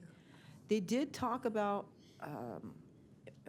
well, first of all, on the bond, they're nearing in on their last draw, their last payment of the bond. Obviously, a lot of the construction is still ongoing, but we're getting close to the final draw on that. There was some discussions about different things for interest and generators and a couple things for anticipated power outages because of some of the things that happened here in the past couple of weeks with the fires, certainly with power outages that occurred in Chino Hills. But they did talk about some local legislation, Jackie, that I'd like you to pass on the city manager involving development impact fees and construction of schools. I think was mutual to us. I can't remember the bill, but it started with at 900. Fred, perhaps you're familiar with it, and how those fees pass through and get fronted for future construction of schools. And we know that will be a concern in the future, and I said that we would certainly be willing to meet with them and discuss that. On February, actually that weekend, the following weekend, the flu caught me. And then on February 3rd, I did attend my weekend yesterday, my meeting with staff and the city manager, which brought me to my meeting tonight for a closed session. So thank you, Mayor. Councilmember Flores. Yes, thank you, Mayor. First, Mo Mendoza, you mentioned during your public comment if the city can post the ARC agenda on our Chino website. I think that'd be a great idea. When we talk about transparency, it'd be easier access to a lot of our residents. So, okay, on the 24th, I had a one-on-one with our CSPR Commissioner Aviles, just to talk about some things of interest that she has for our city. On the 25th, I attended the Bevy Beans grand opening and ribbon cutting. If you guys haven't heard or haven't been, I highly suggest you go visit and order a cup of coffee and some other pastries over there.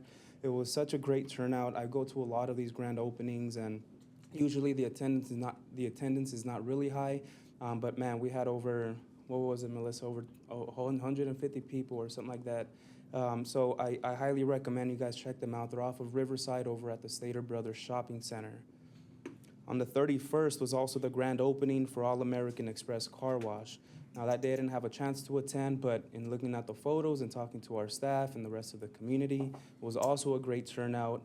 So please go support them and check them out if you want an easy self-car wash.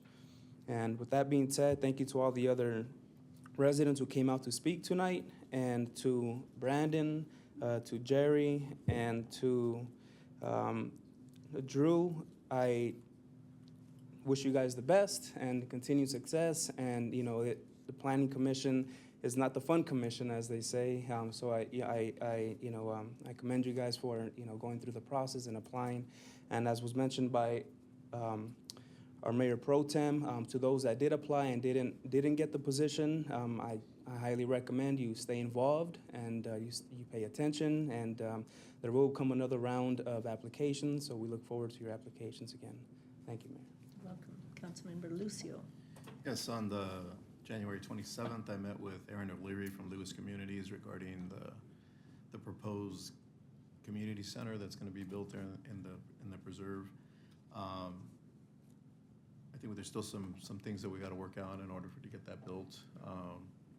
But it's a conversation that hopefully they can come to some resolution with our staff, because I think we're a little bit separated on what it costs and what they're supposed to put in and what we're supposed to put in.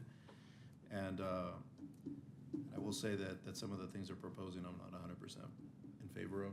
So, but we had that conversation and I let them know what my feelings were. On the 28th, I had a meeting with the city manager.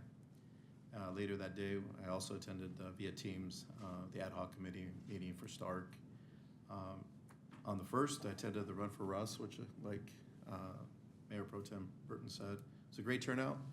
I saw people there that I didn't expect to see there. I saw my son's kindergarten teacher who was running with her husband, who was the former chief of police of Montebello, who they live in Eastvale, so it was great to see that people from Eastvale were coming. I saw somebody else from Chino Hills that was also in law enforcement that came down to run and support this run. So, I mean, it's great to see. I mean, you have the academy classes there, you have these young kids from Chino Hills Flash that are there running, and they run like they have no issues. I run, I feel every bone in my body as it hits the ground. But it was a great turnout.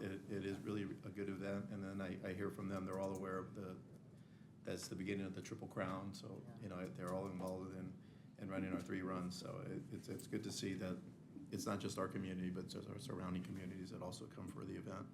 On the 4th, today, I had a meeting with the city manager and then again, closed session. And that's all. And to everybody that came out and spoke, I feel your frustration, hearing that they're telling you that they're gonna charge you more money for something that they're already charging you a lot of money and a lot of fees. I mean, that to me is just out of control. So, but I do appreciate the fact they came out and spoke. I do appreciate that even the young Boy Scout came out and spoke on behalf of his troop.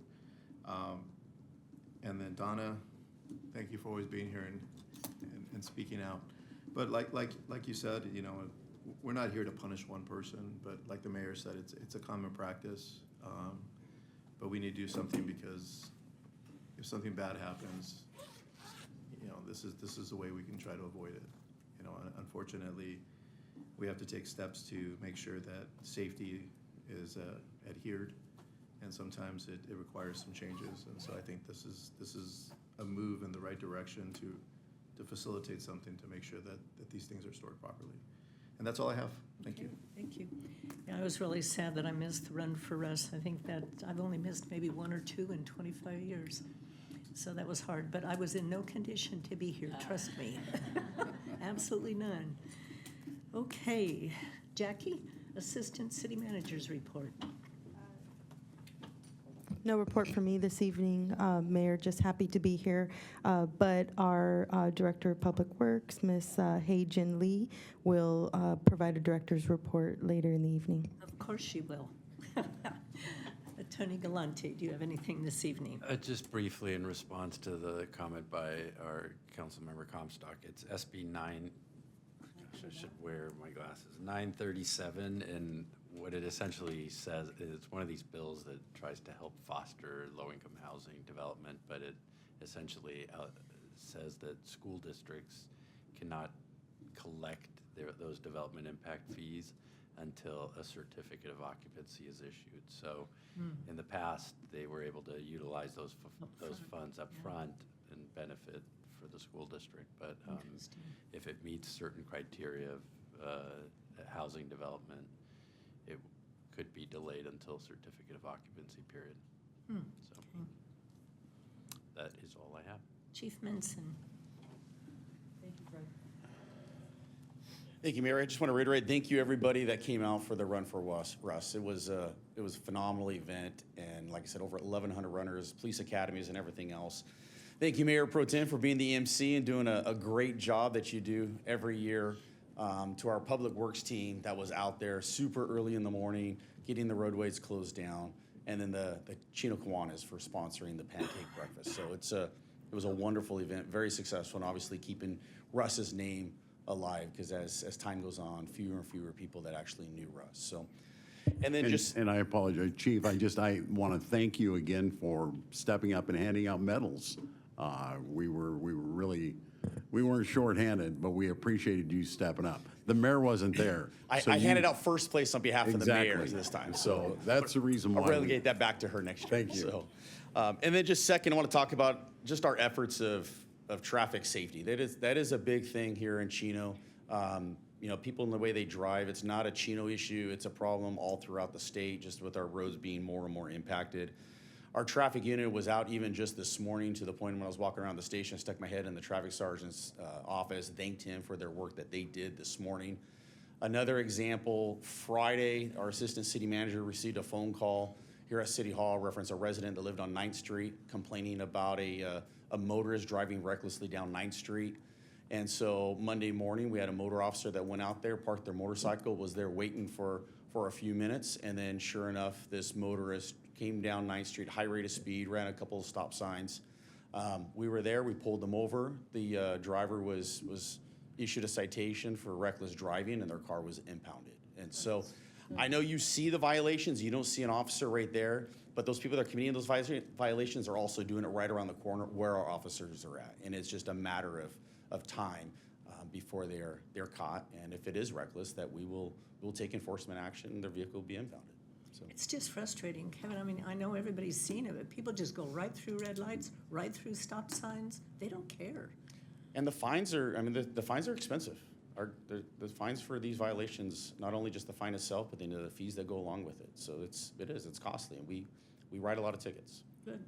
Keep writing them. Mayor, I have a comment. Chief, I want to thank you for that. What the chief's not going to tell you is probably not since Chief Hernandez have we had a former motor officer that's actually the chief of police. So I know we're traffic enforcement, how it's a priority to him.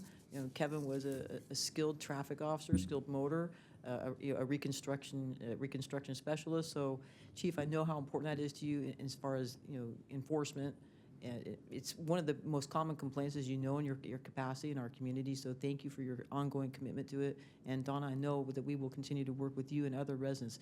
One of the things you have to tell us is where it's happening so we can deploy our personnel there. So thank you, Chief. We appreciate it. Absolutely. You know, Kevin, I was tempted, kind of, when Donna was talking, I was tempted to say, maybe we ought to see if Bill McCombs wants to come out of retirement for a while. I remember when I was even young, I mean, he struck terror in everybody's hearts if you were a teenager and did anything wrong driving, because he even gave his own mom a ticket, the gossip had it. The job of a motor officer. Exactly. Keep writing those tickets. Thank you. Mm-hmm. Hey, Jen, I understand you have a report. Good evening, Mayor and Council. I hope you're feeling better. I have 4 items tonight. We haven't had meeting in a while. So one, I want to give you a quick update on the windstorm that we had most recently. We've been very blessed this time. We only had 28 trees down, 21 trees down, and 38 tree limbs that our crew had picked up. And 21 trees that were down, they were not city trees, they were HOA trees. So the fact that we went to 2-year tree trimming, it really helped us prune the top heavy part. That helped us during the windstorm. So that was a money well spent on tree maintenance, and we didn't lose any trees this windstorm.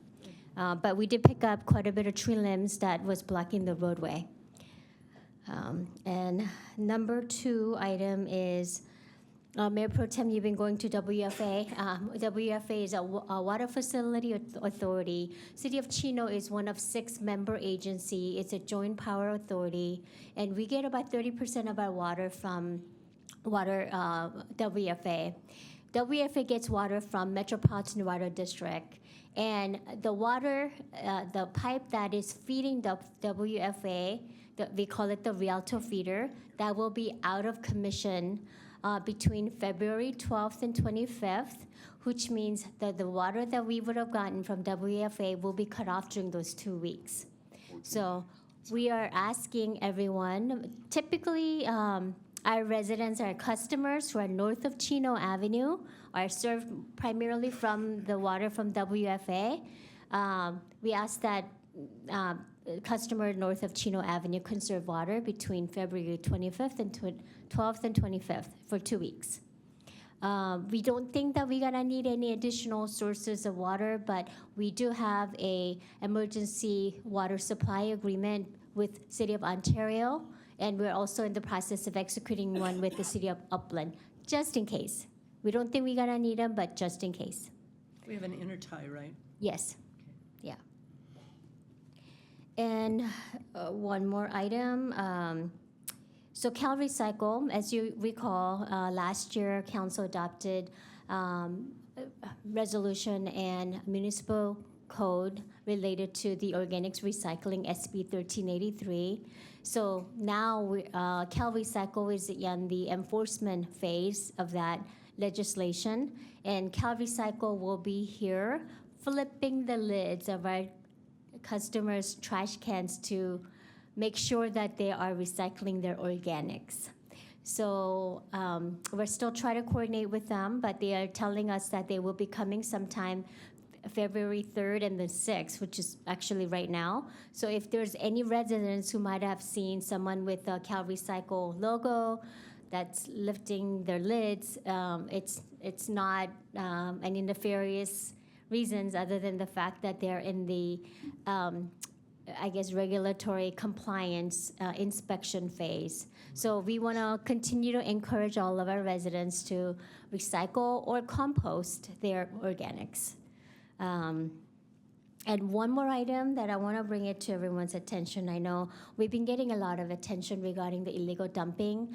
And I had given an update a couple months ago that we started installing illegal dumping signage and some cameras, and we also include some floodlights.